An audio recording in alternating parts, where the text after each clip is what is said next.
So this is the front cover of The Sun, and this paper was released just before the election. I believe it was on the day of the election in 2017. Now, The Sun has always been a right-wing newspaper, and the man in the picture is Jeremy Corbyn, and he is a left-wing candidate. So The Sun is obviously extremely biased against Corbyn here. I just want to look at this piece in particular. Now, this is clearly propaganda against Corbyn. That's pretty obvious. And we've got Corbyn here sitting in the bin, looking kind of ridiculous.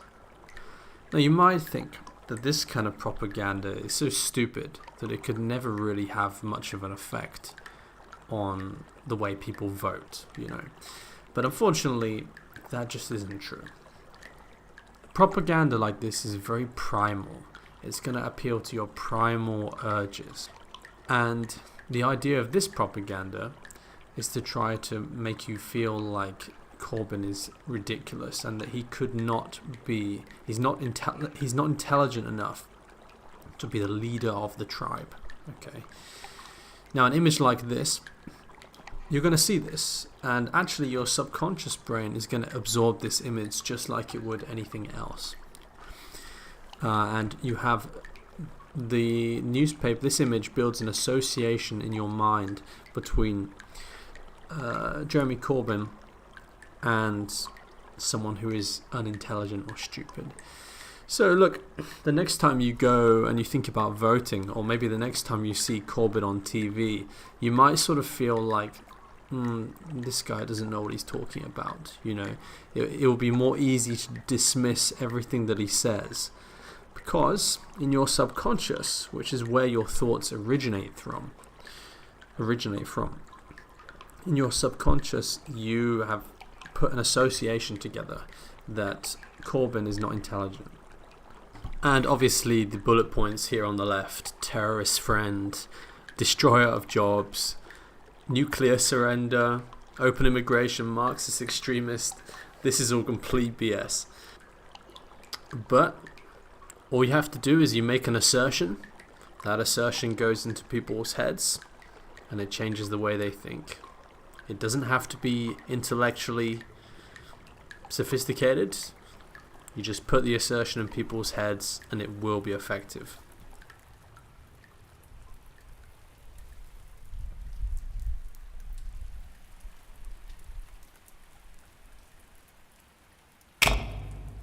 So during the Nazi regime, Joseph Goebbels, who was the propaganda minister for Hitler, he showed the German public propaganda that associated Jews with rats. So obviously rats sort of cause a feeling of disgust in human beings, a natural feeling of disgust. But what this did is this built a subconscious association in the mind of the German people between the Jews and a feeling of sort of disgust. And it worked. Because what happens in the brain is what fires together wires together. Okay, so if you have this stimulus or the idea of the Jewish people, and then at the same time the circuits in the brain fire for disgust, a feeling of disgust, those two things will eventually wire together.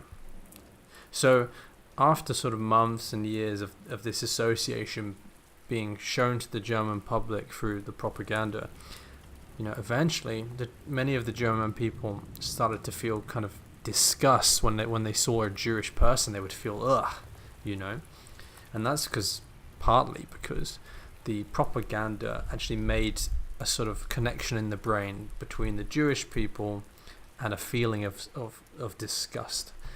And that's how propaganda can be effective.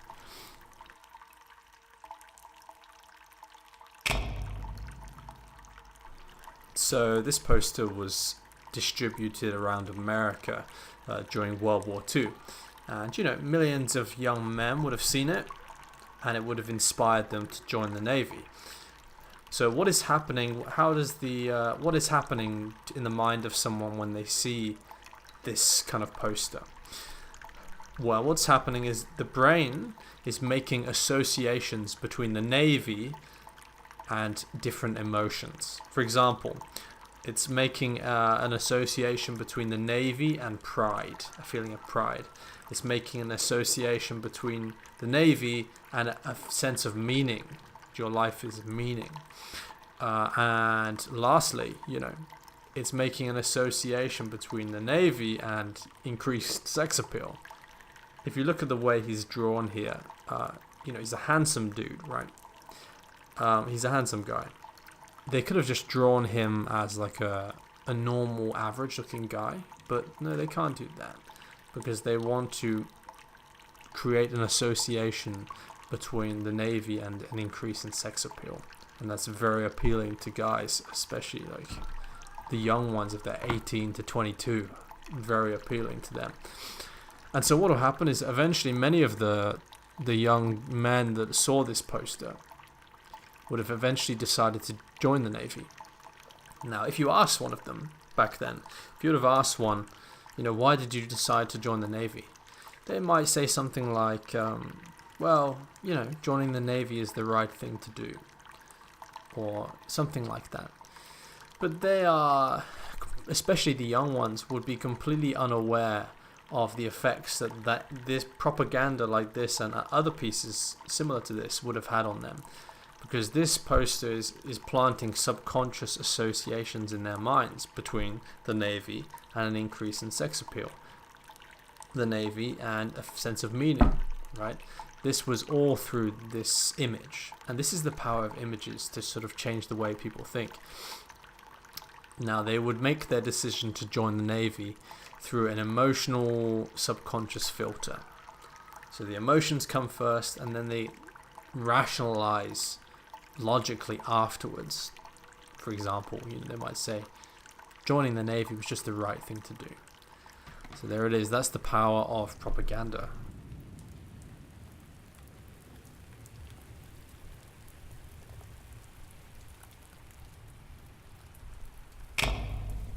So this is Carl Benjamin. He was a UKIP candidate in the UK, I think last year.